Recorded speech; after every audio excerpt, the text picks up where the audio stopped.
Assalamualaikum warahmatullahi wabarakatuh. Nama saya Budi Kurniawan, mahasiswa S1 Keperawatan Non-Reguler Stikes Mitra Adiguna Palembang.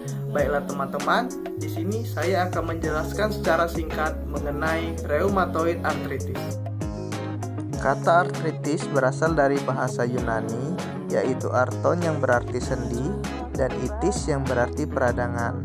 Jadi secara harfiah, artritis berarti radang pada sendi, sedangkan rheumatoid arthritis adalah suatu penyakit autoimun di mana persendian atau biasanya terdapat pada tangan dan kaki mengalami peradangan sehingga terjadi pembengkakan, nyeri, dan seringkali menyebabkan kerusakan pada bagian dalam sendi.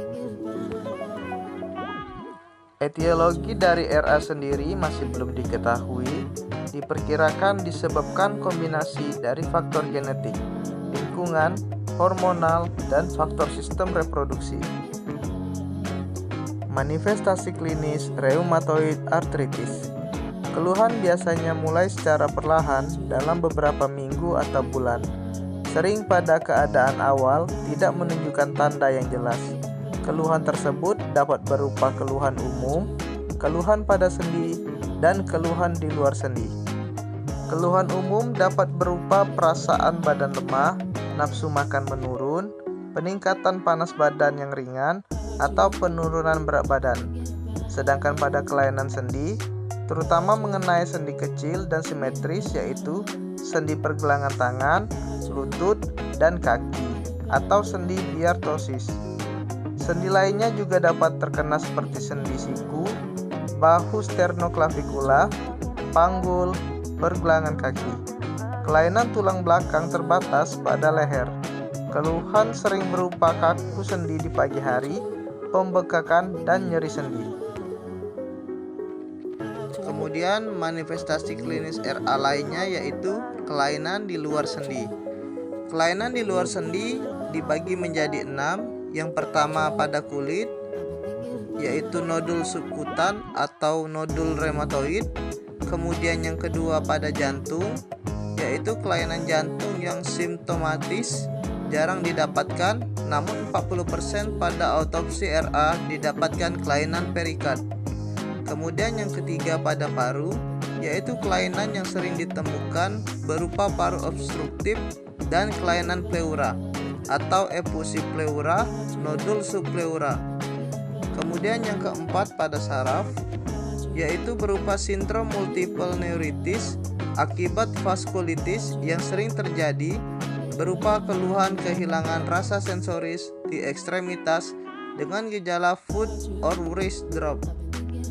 Kemudian yang kelima pada mata, terjadi sindrom Sjogren atau berupa kekeringan mata, skleritis atau eriskleritis. Kemudian yang terakhir, kelenjar limfe, yaitu sindrom Felty adalah RA dengan splenomegali, lymphadenopati, anemia, trombositopeni, dan neutropeni. Patofisiologi RA. Patofisiologi RA berawal dari sel B, sel T, dan sitokin proinflamasi berperan penting dalam patofisiologi RA. Hal ini terjadi karena hasil diferensiasi dari sel T merangsang pembentukan IL-17, yaitu sitokin yang merangsang terjadinya sinovitis.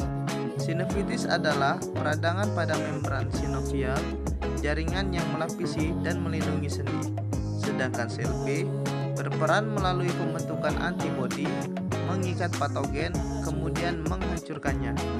Kerusakan sendi diawali dengan reaksi inflamasi dan pembentukan pembuluh darah baru pada membran sinovial.